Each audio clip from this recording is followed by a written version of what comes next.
Eu havia trabalhado como enfermeira noturna por alguns anos. A ala em que eu trabalhava geralmente era muito tranquila durante a noite, com apenas alguns pacientes para cuidar, e a maioria deles dormindo naquela hora. Assim, eu me ocupava com as tarefas de rotina: monitorar os sinais vitais, administrar medicamentos e responder às chamadas ocasionais em caso de emergência. Mas, na maior parte do tempo, esse turno era bem calmo. Minha amiga mais próxima no turno da noite era Laura, outra enfermeira que trabalhava nesse hospital quase pelo mesmo tempo que eu.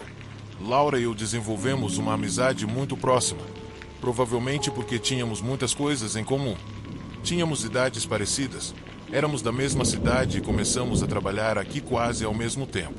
Trabalhar com Laura era reconfortante. Muitas vezes, compartilhávamos histórias e piadas durante nossos intervalos e sempre cuidávamos uma da outra. Mas, certa noite, durante as últimas horas no hospital, aconteceu algo que rompeu completamente nossa rotina e mudou nossas vidas para sempre. Essa tinha sido uma noite como qualquer outra. O relógio acabará de marcar 2 da manhã e eu fazia minhas rondas habituais, verificando os pacientes e me certificando de que tudo estava em ordem. Laura havia sido designada para outra ala naquela noite, mas geralmente encontrávamos um tempo para conversar rapidamente durante os turnos, seja ela vindo para a minha área ou eu indo até a dela. No entanto, naquela noite, eu não tinha visto minha amiga. A princípio, não fiquei muito preocupada. Achei que ela provavelmente estava ocupada com suas próprias rondas, talvez lidando com algum paciente difícil ou atendendo a uma emergência. Situações imprevisíveis como essas podem acontecer de vez em quando. As horas se passaram e meu turno estava chegando ao fim. Comecei a me sentir inquieta. Não ter visto Laura desde que chegamos era estranho. Já havia mandado várias mensagens para ela, mas nenhuma tinha sido visualizada. Perguntei a um colega que encontrei no corredor, mas ele também não tinha visto Laura. Não fazia sentido ela passar tanto tempo sem se comunicar comigo de alguma forma. Algo estava errado. Aquela sensação de alerta interno começou a surgir, como um aviso de que as coisas não estavam certas, mesmo sem provas concretas. Por isso, decidi ir até a ala onde Laura deveria estar trabalhando.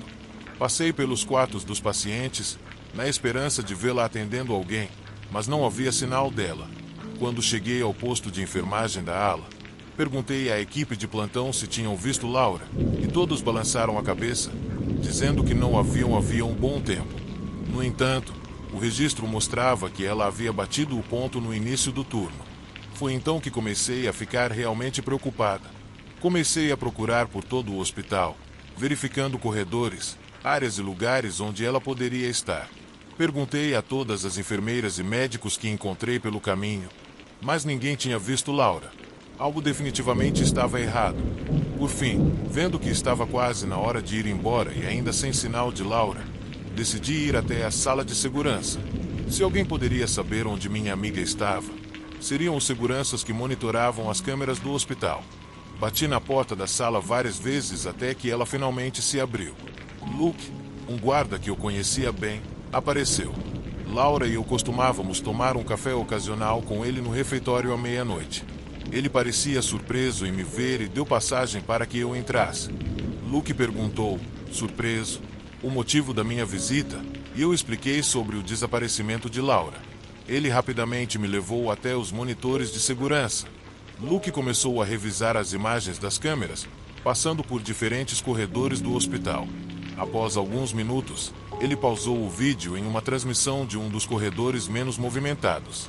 O horário indicado no vídeo era por volta da meia-noite, e lá estava Laura, caminhando pelo corredor, aparentemente acompanhada por um paciente, um homem vestido com um avental hospitalar que a seguia de perto. Luke deu zoom no homem, tentando melhorar a imagem, mas não conseguimos ver seu rosto devido ao ângulo da câmera. Vimos apenas Laura e o homem virarem em uma esquina. Luke trocou para a câmera seguinte da sequência, mas o corredor estava vazio. Laura e o homem haviam desaparecido. Pedi para Luke voltar o vídeo, tentando manter a calma enquanto a sensação de pânico crescia dentro de mim. Quando o vídeo foi reproduzido novamente, algo chamou minha atenção. A maneira como o homem se movia. Seus passos eram firmes e seguros, o que era estranho para um paciente da ala de cuidados paliativos, onde Laura estava trabalhando naquela noite. Mas isso não era o mais perturbador. O mais assustador era que ele segurava algo na mão, pequeno e metálico. Parecia um bisturi. Ao perceber isso, Luke imediatamente pegou seu rádio e solicitou reforço de segurança para vasculhar a área. Saí da sala de segurança e fui direto para o corredor onde as imagens haviam sido gravadas. Quando cheguei lá, o local estava vazio, assim como no vídeo. Virei uma esquina e me deparei com uma área antiga do hospital que quase não era mais usada. Ao me aproximar do final do corredor, notei que uma das portas estava ligeiramente aberta. Caminhei devagar até lá e entrei. Era uma pequena sala de armazenamento cheia de equipamentos médicos antigos e caixas de suprimentos. Não havia luz no local. Comecei a mover as caixas e os objetos descartados, iluminando o caminho com a lanterna do meu celular. De repente, algo no canto da sala chamou minha atenção. Quando a luz do meu celular iluminou aquele espaço, vi, com horror, que era Laura. Minha amiga estava caída no chão, inconsciente, com as mãos e os pés amarrados com fita médica. Corri até ela para verificar seu pulso. Estava fraco, mas ela estava viva. Sacudi Laura para tentar acordá-la. Depois de alguns momentos, seus olhos se abriram. Ela parecia desorientada e assustada.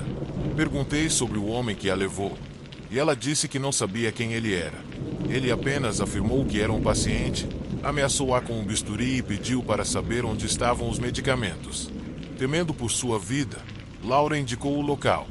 Depois disso, ele a levou para aquela sala, amarrou-a, colocou uma mordaça e a deixou lá. Cortei as fitas que a prendiam e a ajudei a se levantar. Saímos daquele lugar o mais rápido possível e fomos até o corredor principal, onde encontramos Luke e mais 2 seguranças. Luke chamou por reforços e, em poucos minutos, mais seguranças chegaram. Eles revistaram o hospital inteiro e, após horas de busca, finalmente encontraram o homem escondido em um armário de suprimentos. Ele ainda segurava o bisturi. Depois que tudo acabou, Laura precisou de um tempo para se recuperar. Ela voltou ao trabalho algum tempo depois, mas decidiu deixar o hospital e nunca mais trabalhar no turno da noite. Eu, por outro lado, continuei. Apesar do medo, o hospital era como minha casa. E eu não deixaria o medo me afastar do que eu amava fazer. Mas aquela noite nunca será esquecida.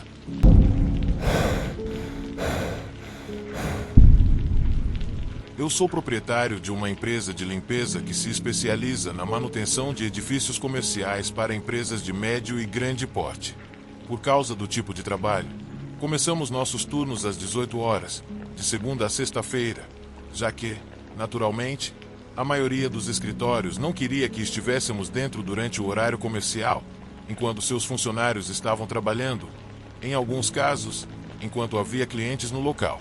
Naquele dia, cheguei ao prédio do escritório por volta das 18h30. Digitei o código de acesso no teclado, entrei, levei meu equipamento e tranquei as portas. O edifício tinha apenas 2 andares, então era menor do que a maioria, mas ambos os andares eram bem espaçosos, e ainda havia um porão, um pouco menor.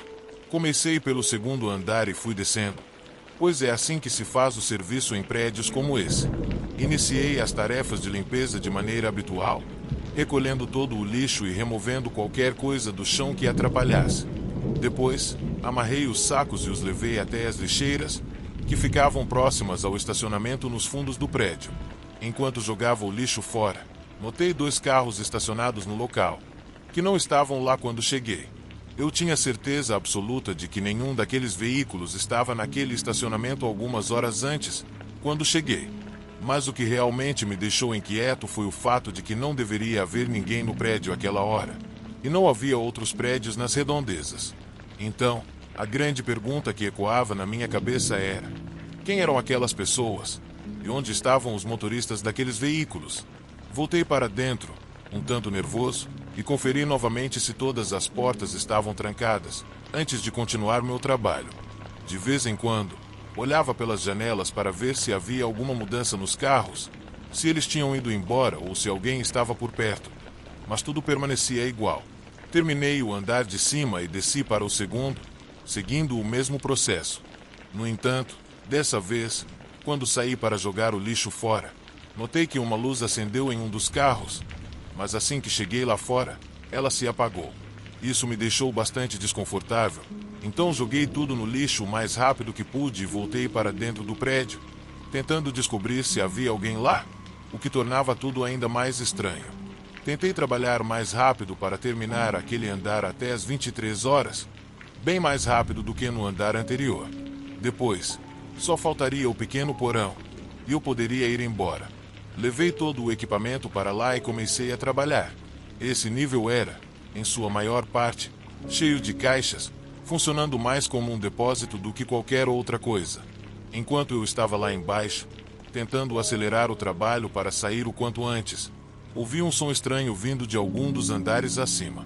Era um barulho de algo se movendo, mas não consegui identificar o que era nem de qual andar vinha. Coloquei minhas coisas no chão e comecei a subir as escadas, mas parei no meio do caminho ao ouvir vozes no corredor superior. Eram dois homens conversando a poucos metros de onde eu estava, em um volume normal, como se nem tivessem medo de serem descobertos. Voltei correndo para o porão e me escondi atrás de algumas caixas. Em seguida, disquei 190, o número da polícia no Brasil. Mas antes que pudesse dizer qualquer coisa, ouvi passos descendo as escadas. Vi apenas a sombra de um dos homens na parede antes de me esconder completamente atrás de um conjunto de caixas. Ouvi o homem caminhar um pouco, então, gritar para o outro, que estava no andar de cima: "Não vejo ninguém, acho que estamos seguros." Ele subiu novamente, e eu observei o reflexo de sua sombra mais uma vez, percebendo que ele segurava algo na mão. A silhueta era inconfundível, era uma arma. Meu coração disparou, e eu fiquei ainda mais apavorado. Reconectei a chamada com a polícia, sussurrando, expliquei o que estava acontecendo e onde eu estava. Vários minutos se passaram, durante os quais acredito que os homens ficaram, na maior parte do tempo, no andar de cima. Porém, em determinado momento, eles voltaram ao primeiro andar. De repente, um deles gritou: "Ei, o caminhão dele ainda está aqui." Nesse momento, meu coração quase parou. Todo o meu corpo ficou tenso. Eu tinha certeza de que eles estavam falando do meu carro. Agora, sabiam que eu ainda estava no prédio. Ouvi seus passos correndo pelo corredor, e eles começaram a abrir e fechar portas, me procurando. Era difícil me controlar e tentar acalmar minha respiração. Ouvi os dois correndo pelo prédio, derrubando portas e mexendo em tudo acima de mim. Mas meu momento de maior terror foi quando os passos começaram a descer as escadas do porão. Um deles começou a derrubar caixas e procurar em todos os lugares. Eu me encolhi ainda mais atrás das caixas, tentando não fazer o menor barulho. Mas meu coração estava batendo tão forte que parecia que eles podiam ouvir. O homem começou a se aproximar perigosamente de onde eu estava. Quase desmaiei quando ouvi uma caixa cair a poucos metros de mim. Estou morto. Foi tudo o que pensei naquele momento. Mas, de repente, um som distante de sirene chamou minha atenção. Os homens também ouviram. O que estava na escada gritou para o outro, que estava jogando caixas no chão. Eles ficaram imóveis por alguns segundos, depois saíram correndo do prédio. Eu, no entanto, continuei escondido exatamente onde estava. O medo era tanto que não me atrevi a sair do porão até que um policial viesse me procurar. Felizmente, demorou apenas 2 horas para os dois suspeitos serem presos. Eles se recusaram a dizer porque haviam invadido o prédio, mas não precisaram.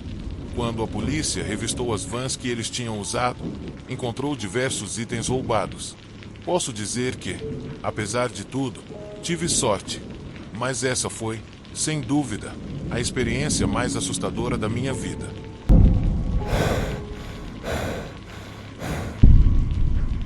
Trabalhar em uma hamburgueria era um trabalho bem normal para um cara como eu. Muitas vezes, as noites eram tranquilas, com apenas alguns poucos clientes vindo para um jantar rápido antes de fecharmos. Mas aquela noite foi tudo menos normal. Eu estava sozinho no turno da noite, como de costume. Naquelas horas, o movimento de clientes era tão baixo que apenas uma pessoa era suficiente para cobrir o turno. O relógio marcava 1h da manhã quando o pesadelo começou. A noite tinha sido especialmente solitária, pois estava chovendo desde cedo. A chuva batia forte nas janelas do restaurante, criando uma atmosfera meio sombria. Naquele momento, eu já havia terminado de limpar as mesas e estava prestes a fechar quando, de repente, vi um homem solitário parado lá fora, debaixo da chuva. Ele usava uma jaqueta de couro preta e um chapéu que escondia metade do rosto. Tinha cabelos longos e cacheados, que escapavam pelos lados do chapéu. Era bem alto e, para ser sincero, sua aparência me lembrava muito o Slash, o lendário guitarrista da banda Guns N' Roses. Mas havia algo no jeito dele, na postura, que me fez arrepiar. Ainda assim, eu não podia recusar a entrada de um cliente, então abri a porta. O homem entrou sem dizer uma palavra. Estava completamente encharcado, e só de olhar para ele, me dava frio. Mas ele parecia não se importar. Apenas caminhou até o caixa e pediu um hambúrguer e um refrigerante. Ele era consideravelmente mais alto do que eu, então tive que levantar a cabeça para olhar em seu rosto enquanto ele fazia o pedido. Quando olhei, quase tive um ataque cardíaco. Os olhos dele eram completamente negros, com as íris de um cinza translúcido. Fiquei em choque porque, além de sua aparência sombria, aquilo dava um toque ainda mais assustador. Ele parecia algum tipo de demônio reptiliano muito aterrorizante. Depois de alguns segundos de espanto, tentei me acalmar. Sabia que aquilo não era natural. Claramente algum tipo de modificação corporal. Já tinha visto coisas assim antes, mas nunca à noite, no meio da escuridão, sozinho, com chuva e trovões ao fundo. É uma diferença enorme. Preparei o pedido dele. Quando voltei da cozinha, percebi que o ambiente do restaurante estava estranho. Como se o silêncio e a tensão tivessem tomado conta do lugar. Ao entregar a comida, tentei puxar uma conversa amigável, mas o homem não respondeu. Apenas ficou me encarando. Algo no olhar dele me deixou extremamente desconfortável, mas decidi não dar muita atenção. Ele sentou-se em um canto do restaurante, sozinho e em silêncio. Continuei com minhas tarefas, tentando desviar minha atenção do cliente estranho, mas não conseguia deixar de sentir que estava sendo observado. Essa sensação me deixava cada vez mais inquieto. Minutos se passaram e decidi olhar para a mesa dele novamente. Notei que o homem não tinha tocado na comida. Ele apenas estava lá, olhando para mim com aqueles olhos assustadores. Parecia uma cena de filme de terror. Finalmente, decidi me aproximar e perguntei: "Está tudo bem, senhor?"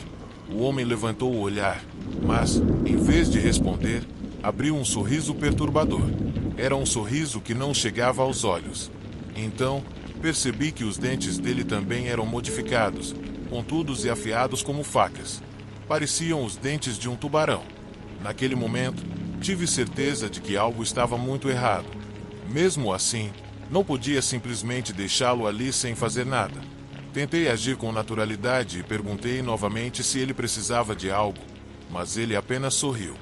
Não era um sorriso amigável, era algo perverso, que fazia minha espinha gelar. Ele finalmente quebrou o silêncio com uma voz rouca e baixa. "Gosto do silêncio daqui. É um lugar perfeito para se estar sozinho." Aquilo não soava como um elogio. Era como se ele estivesse me avisando de algo. Eu apenas murmurei um obrigado e voltei para o balcão, tentando manter a compostura. Mas o clima no restaurante estava pesado, como se o ar tivesse ficado mais denso. O tempo passava devagar, e o homem continuava sentado no canto, sem tocar na comida. Senti meu estômago embrulhar de nervosismo. Cada vez que eu olhava para ele, lá estavam aqueles olhos aterrorizantes, fixos em mim, como se me estudassem. Decidi ligar para o gerente e explicar o que estava acontecendo, mas, quando peguei o telefone, percebi que não havia sinal. Era como se a chuva lá fora tivesse cortado qualquer conexão com o mundo exterior. Isso só aumentou meu desespero. Enquanto eu tentava manter o controle, o homem se levantou e começou a andar pelo restaurante, observando cada detalhe. Quando ele entrou na área da cozinha, minha ansiedade atingiu o ápice. Não era permitido que clientes fossem até lá, e aquilo já passava dos limites. Corri atrás dele, pedindo para que ele saísse. Ele olhou para mim com uma expressão vazia e perguntou: "Onde vocês guardam as facas?" Meu coração disparou. Respondi que ele não podia estar ali e que precisava voltar para o salão, mas ele simplesmente ignorou minhas palavras. Começou a abrir gavetas e armários, até encontrar uma faca grande e afiada. Sabe, o silêncio de uma criança é assustador, não acha? Disse ele, enquanto girava a faca em suas mãos. Minhas pernas quase cederam. Peguei uma frigideira que estava próxima e me preparei para me defender, mas ele apenas riu, como se eu fosse uma criança brincando de herói. Sua risada era cruel, cheia de desprezo. Você acha que pode me parar com isso? Zombou ele, avançando em minha direção. No momento em que ele levantou a faca, comecei a gritar por socorro, mesmo sabendo que ninguém me ouviria. Quando ele estava prestes a me atacar, o som de sirenes ecoou do lado de fora. O homem parou por um instante, sua expressão mudando para algo entre raiva e frustração. Os policiais entraram rapidamente no restaurante, ordenando que ele largasse a faca. Ele tentou escapar por uma pequena saída de ventilação, mas seu tamanho impediu que conseguisse. Foi necessário pouco esforço para que o imobilizassem e o algemassem. Enquanto ele era levado, olhou para mim com um sorriso perturbador, como se estivesse me prometendo que aquilo não acabaria ali. Descobri mais tarde que o botão de pânico que eu havia apertado realmente funcionara. Meu gerente, ao assistir às câmeras de segurança, chamou a polícia imediatamente. Apesar de todo o alívio, eu sabia que aquele episódio ficaria comigo para sempre. Nunca mais voltei a trabalhar naquele restaurante, muito menos em turnos noturnos. Até hoje, tranco todas as portas da minha casa e verifico as fechaduras várias vezes antes de dormir. Aquele homem foi preso, mas algo no fundo do meu coração me diz que ele ainda está lá fora, esperando pela próxima oportunidade de me encontrar. Às vezes, no silêncio da noite, tenho a sensação de estar sendo observado. O eco da risada daquele homem e o brilho perturbador de seus olhos nunca me abandonaram. E agora sei que o verdadeiro terror não vem do grito, mas do silêncio.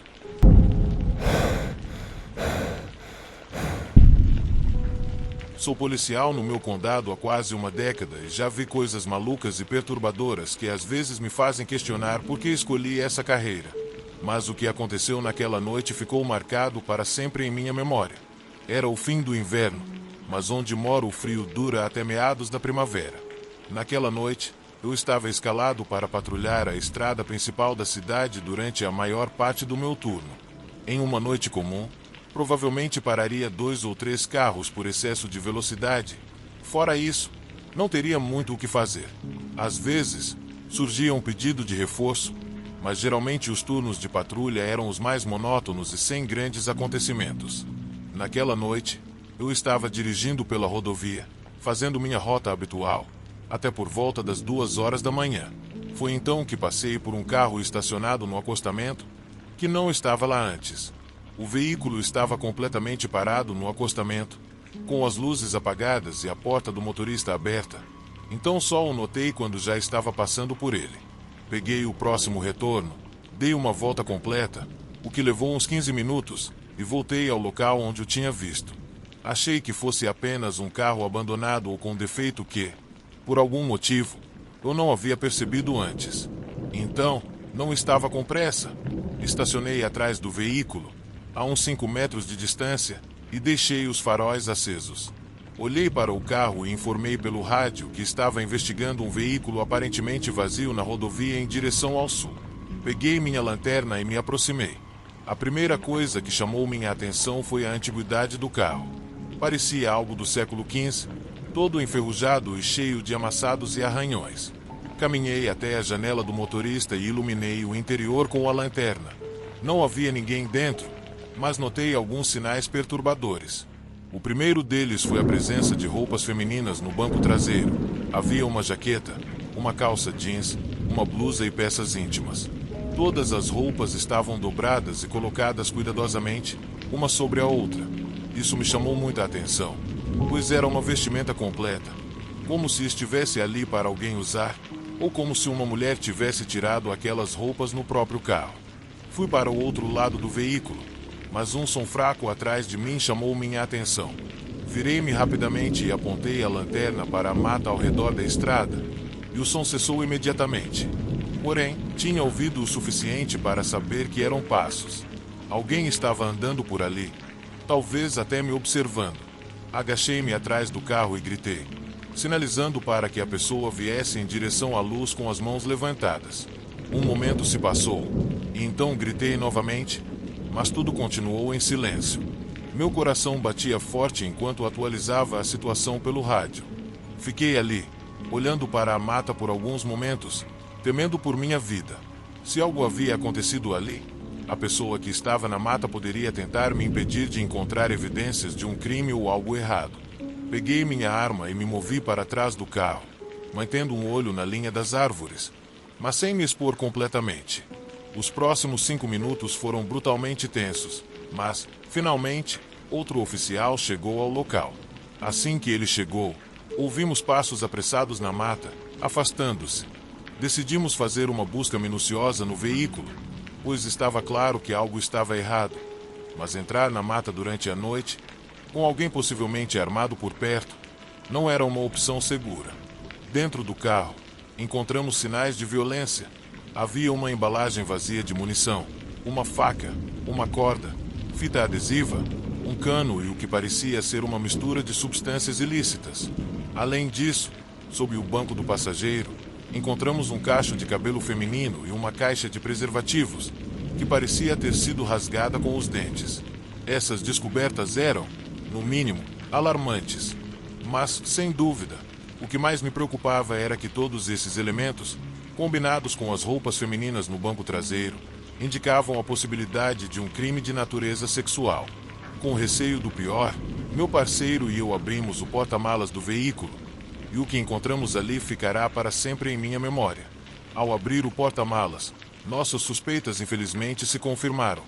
Dentro estava o corpo de uma jovem, amordaçada e com as mãos e os pés amarrados com o mesmo tipo de corda que encontramos no veículo. O estado em que a vítima foi encontrada era aterrorizante. Seu corpo e rosto estavam cobertos de hematomas e marcas de mordidas. Suas unhas quebradas indicavam que ela tentou se defender, mas a causa confirmada da morte foi uma marca escura em seu pescoço, evidência de que ela foi estrangulada. Chamamos imediatamente a unidade forense para remover o corpo. No dia seguinte, conseguimos fazer uma investigação mais detalhada, mas o carro era impossível de rastrear.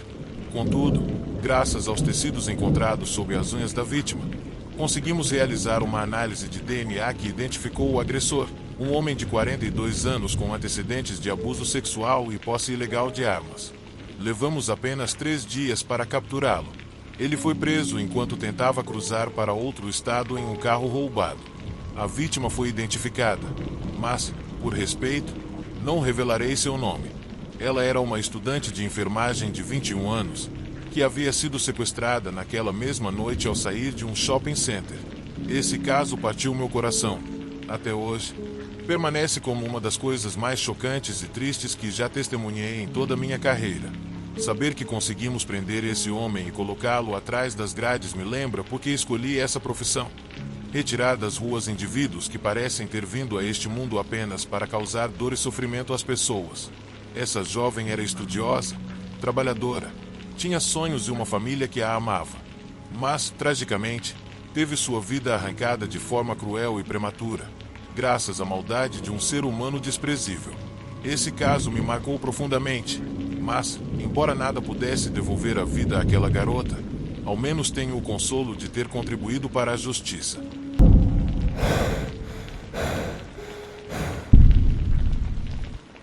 Em 2018, eu trabalhava fazendo entregas para uma petiscaria perto da minha escola. Eu trabalhava quase todos os dias depois da escola. Assim conseguia pagar o carro e o aluguel. Não era um trabalho maravilhoso, mas dava para pagar as contas e me manter durante a faculdade sem ficar completamente quebrado. Naquela noite, não foi diferente das outras. Eu fiz o meu registro de entrada às 18 horas, como sempre, e entreguei pizzas por 3 horas seguidas. Depois, fiz uma pausa para o jantar e comecei novamente às 21 horas. Peguei o próximo pedido e segui para o endereço. O endereço não parecia uma casa, mas a rota que o GPS me indicou para chegar lá não era o que eu esperava. Me levou para fora da cidade, bem distante das casas e lojas que eu estava acostumado. Aquilo mais parecia um centro de negócios pequeno, com vários prédios de escritórios e mais nada. Fui dirigindo pela estrada, sem conseguir entender exatamente qual era o endereço, Então segui as instruções do GPS, torcendo para que me levasse ao estacionamento certo. Passei por uma área de estacionamento enorme até chegar na frente de um prédio, onde pude ler que o endereço batia com o do pedido. Mas algo estava errado. O estacionamento estava completamente vazio. Nem as luzes da rua estavam acesas, e o prédio de escritórios não tinha sinais de ninguém dentro. Eu conferi o endereço novamente, achando que poderia ter cometido um erro, mas estava tudo certo. Até tentei procurar no Google para ver se encontrava alguém perto do local com o mesmo endereço, mas não, era aquele mesmo. Estacionei o carro e saí, olhando ao redor antes de caminhar até a porta de vidro do prédio. Bati na porta e dei um passo atrás, esperando. Não demorou muito e ela se abriu. Um homem de meia idade, vestido de maneira bem casual e com um sorriso pequeno no rosto, me cumprimentou. Ele parecia bastante animado e disse que estava feliz que a comida finalmente tinha chegado, porque todos estavam com fome. Olhei para trás dele, mas não vi mais ninguém. Só uma luz acesa no meio do corredor estava visível. Ignorei isso e disse a ele o valor da conta. Ele pareceu perceber meu olhar curioso e começou a explicar rapidamente que as outras pessoas estavam no terceiro andar, numa sala de recreação, fazendo uma festa da empresa. Eu sorri, educadamente, mas o cara estava falando tão rápido que parecia forçado. Ele tirou a carteira e me entregou o dinheiro pelas pizzas, junto com uma gorjeta de $10. Quando eu peguei o dinheiro, ele me pediu um favor. Queria que eu o ajudasse a levar as pizzas até o terceiro andar. Ele me colocou numa situação complicada. Já tinha aceitado a gorjeta generosa, então me senti meio que obrigado a ajudar. Mas, por outro lado, carregar algumas pizzas não era exatamente um trabalho difícil e não parecia ser necessário que alguém mais o ajudasse. Achei estranho, quase suspeito. Essa pequena dúvida durou apenas alguns segundos na minha cabeça, mas no final decidi ajudá-lo. Sim, eu sei, uma decisão bem estúpida. O homem me entregou algumas pizzas e começou a andar à minha frente, me incentivando a segui-lo. Eu o segui, mas quando ele se dirigiu para uma porta que dava para uma escada, fiquei para trás, mantendo a distância, mas ainda o seguindo até o começo da escada. Quando entrei, senti uma rajada de ar frio e percebi que todas as luzes estavam apagadas, exceto a luz fraca do corredor, que iluminava a entrada das escadas. O homem começou a subir, mas parou assim que percebeu que eu havia parado de andar. Nesse momento, ele se virou para mim e fez um comentário de brincadeira sobre as luzes. Mas o sorriso dele desapareceu rápido quando percebeu que eu não ia continuar seguindo. Foi então que, para meu horror, vi o rosto dele se contorcer numa expressão de raiva absoluta. Ele jogou as pizzas de lado, puxou algo de trás do cinto e correu na minha direção. Tudo aconteceu em um piscar de olhos, e o homem não hesitou nem por um segundo. Eu joguei as pizzas no chão, corri o mais rápido que pude para fora da porta e entrei no corredor. Depois corri na direção da saída, ainda mais rápido, em direção ao meu carro. Felizmente, sou um cara magro e atlético, e o homem era bem robusto, então consegui uma boa vantagem na corrida. Quando entrei no carro, liguei o motor rapidamente e vi o homem começar a sair pela porta da frente. Mas logo ele voltou e bateu a porta com força. Imediatamente liguei para a polícia. Quando os policiais chegaram, infelizmente o homem já tinha desaparecido. E como ele pagou em dinheiro, não havia como saber quem ele realmente era. No entanto, o prédio estava completamente vazio, e o terceiro andar não tinha absolutamente nada. Estava totalmente desocupado. Claramente, era uma armadilha. O que aquele homem tinha planejado para mim no terceiro andar, provavelmente nunca saberei. E espero que ninguém precise saber também.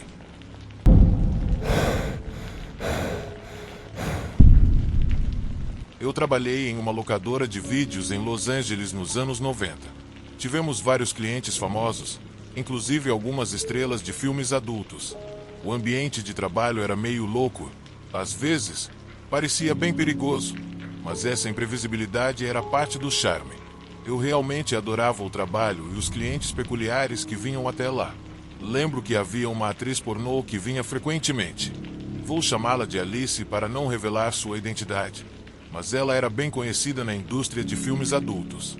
Ela vinha na loja quase todos os dias, mas suas visitas eram um verdadeiro pesadelo. Porque ela só aparecia quando eu estava trabalhando sozinho e sempre me fazia a mesma pergunta: quantos dos meus filmes você vendeu hoje? Ela não fazia essa pergunta de forma irracional. Ela era um pouco mais velha e claramente já tinha uma carreira sólida. Ela parecia meio maluca, mas estava sempre visivelmente chapada toda vez que vinha. Ela geralmente chegava com a boca aberta, rangendo os dentes e com os olhos tão esbugalhados, como se tivesse algum efeito especial neles. Alice estava muito magra por causa dos anos de abuso de substâncias e provavelmente por problemas pessoais com seu peso e imagem. Ela também bebia muito e fumava, e na maior parte do tempo, chegava ao balcão quase gritando a mesma pergunta: quantos dos meus filmes você vendeu hoje? Eu repetia várias vezes que o nosso sistema de computador só procurava filmes por título, não por atores ou atrizes, mas ela nunca parecia entender isso. Cada vez que eu explicava, ela começava a gritar comigo. Lembrando, isso era 1995, e o computador que eu usava para buscar e registrar os aluguéis era uma verdadeira relíquia. Mas isso pouco importava, porque ela sempre fazia a mesma coisa. As coisas com ela eram difíceis e repetitivas. No final, sempre acabava acompanhando-a até a sessão de filmes adultos. Então ela começava a procurar pelas capas de seus próprios filmes. Às vezes, ela achava e às vezes não. Quando não encontrava, ficava furiosa. Mas quando ela encontrava, começava a contar histórias para os outros clientes sobre aquele filme. As coisas que fez com todo o dinheiro que ganhou, quantos superastros ela conheceu e coisas assim. Os clientes regulares já conheciam ela e nem ligavam, mas o problema eram os novos clientes, que ficavam aterrorizados com a situação. Então, ela sempre tinha que explicar que não fazia mal a ninguém. Eu acho que ela era até mais maluca do que parecia. Essa cena acontecia pelo menos umas 12 vezes por mês. Ela não era a pior cliente que eu tinha, mas definitivamente era a que eu mais temia. Mas então, uma semana, ela não apareceu. Com o passar dos dias, e sem sinal de Alice, eu até fiquei aliviado, pelo menos no começo, mas depois comecei a me preocupar com a ausência dela. Realmente comecei a achar que algo de ruim poderia ter acontecido com ela. Eu torcia para que não fosse o caso, mas o pensamento me deixou com uma sensação ruim. No entanto, um mês depois, quando eu praticamente já tinha esquecido dela, levei um grande susto ao vê-la entrando pela porta da loja. Não foi só por vê-la novamente depois de tanto tempo, mas porque ela parecia ainda pior do que antes. Alice parecia um desastre. Primeiro, ela claramente não tomava banho há semanas, talvez desde a última vez que a vi. Você sempre conseguia perceber quando ela estava suja porque o cabelo dela estava cada vez mais vertical, como fios, devido à quantidade de gordura e sujeira que segurava aquele cabelo excessivamente descolorido e bagunçado. A roupa dela estava quase sempre a mesma, um pijama e roupas meio esportivas. Mas tudo isso era nada perto do que vi no rosto dela. Ela estava com um olho roxo enorme, e seus olhos estavam completamente selvagens, como se tivesse uma pupila do tamanho de pratos de jantar, e a parte branca estava tingida de um amarelo intenso. Eu não sabia se ela estava doente ou com uma ressaca mais forte do que qualquer ser humano já viu. Ela se aproximou do balcão como sempre e começou a pedir os filmes dela. Como sempre, eu respondi que não podia encontrá-los pelo sistema, pois ele só permitia procurar por título, não por atrizes ou atores. Mais uma vez, eu falei que ela teria que ir até a prateleira e procurar sozinha, porque eu não poderia fazer isso por ela. Mas, dessa vez, a reação dela foi diferente. Antes de começar a procurar nas prateleiras, ela me lançou um olhar que eu não entendi na hora e que nunca vou esquecer. Então, ela acenou com a cabeça e saiu da loja. Naquele momento, pensei que ela iria embora e voltaria depois de algumas semanas, como sempre. Eu tinha ouvido falar de pessoas com distúrbios mentais que ficavam presas em loopes comportamentais, e talvez essa fosse uma delas, fazendo a mesma coisa de sempre. Mas eu estava totalmente errado. A porta se abriu cerca de 30 segundos depois e um cara grande, alto e bem vestido entrou. Eu o cumprimentei, mas hesitei. Esse cara parecia estar muito bravo com alguma coisa. Ele caminhou até o balcão e eu perguntei se eu podia ajudá-lo em algo. O cara colocou as mãos no balcão e eu vi que ele estava usando anéis grandes de ouro e prata com diamantes incrustados. Então, ele começou a me explicar calmamente que eu era o problema e que ele estava ali como a solução. Isso me deixou nervoso. Meu primeiro pensamento foi que ele estava ali para roubar a loja. Então eu expliquei que eu era apenas um funcionário e que, se ele quisesse o dinheiro do caixa ou os filmes do estoque, ele poderia pegar. O cara deu uma risada, balançou a cabeça e explicou que estava só irritado comigo porque eu estava incomodando a amiga dele, aquela que acabou de sair. Isso me surpreendeu muito. Eu não fazia ideia do tipo de relação que ele tinha com Alice, mas expliquei a ele que eu não a conhecia direito, que ela era apenas uma cliente que vinha eventualmente e que eu tentava ajudar da melhor maneira possível, mas não tinha como procurar pelos filmes dela de maneira fácil. Mais uma vez, expliquei isso a ele, assim como fiz com Alice, mas ele me interrompeu com um aceno de mão e começou a dizer que já tinha ouvido tudo isso. Esse cara tinha a aparência de quem estava envolvido com o tráfico de drogas e parecia ser o responsável por Alice, embora ela ainda tivesse uma carreira. Ela estava tão velha que não fazia sentido ele estar fazendo esse tipo de trabalho com ela. Pelo menos não nos anos 90. Eu suspeitava mais que ele tivesse algum tipo de relação com ela. Nesse ponto, eu comecei a me perguntar se deveria acionar o botão de segurança da loja, embora eu não soubesse nem se ele funcionava. O botão ficava no outro lado do balcão. Se eu me mexesse, eu sabia que ele me faria arrepender. Eu sentia que ele me faria pagar por isso. Então, ele me disse o nome completo de Alice e seu nome artístico. Foi quando eu percebi que, com essas informações, eu conseguiria localizá-la no diretório. Então, ele me pediu para procurar quais filmes ela estava. Obviamente, eu não queria usar as mesmas desculpas que já tinha dado, então eu me loguei no computador, abri a lista de inventário de toda a loja e comecei a procurar. No final, eu tive que fazer muitas buscas e quase uma hora depois, encontrei quase todas as fitas. Eu as encontrei manualmente, conferindo as prateleiras e procurando as cópias escondidas. Durante esse processo, o cara ficou me seguindo o tempo inteiro, sem dizer uma palavra, apenas me observando enquanto eu reunia todas as cópias em uma caixa no balcão. Ele estalava os dedos e mexia o pescoço como se estivesse tentando me intimidar. Só depois de eu reunir todas as fitas é que percebi o quão extensa era a carreira de Alice. Ela foi uma atriz principal por cerca de 20 anos e foi produzida pelos maiores estúdios ao longo das décadas. Foi quando percebi que tudo aquilo fazia sentido, como o cara atrás de mim. Eu falei para ele que iria demorar 1 minuto e falei o preço dos filmes. Ele então me perguntou o que eu queria dizer com isso. Eu disse o preço das fitas e expliquei que não poderia deixar que 80 ou 90 fitas desaparecessem da loja. Então, ele pegou a série de filmes com uma mão, e com a outra, tirou uma arma da cintura e colocou o cano na minha frente, olhando para mim com uma expressão de desafio, e perguntou se estava tudo bem assim. Eu suspirei e respondi que sim. O que mais poderia dizer com uma arma apontada para minha cara? O cara saiu da loja e eu imediatamente liguei para o meu chefe e depois para a polícia. Eles chegaram 20 minutos depois. A polícia tomou o meu depoimento e o chefe registrou o roubo. Depois me demitiu na hora. A verdade é que a única coisa que me incomodou na demissão foi que não foi minha culpa. Além disso, eu ainda estava com o coração disparado de medo. Eu nunca mais vi Alice o homem, mas a sensação de tensão ainda me assombra.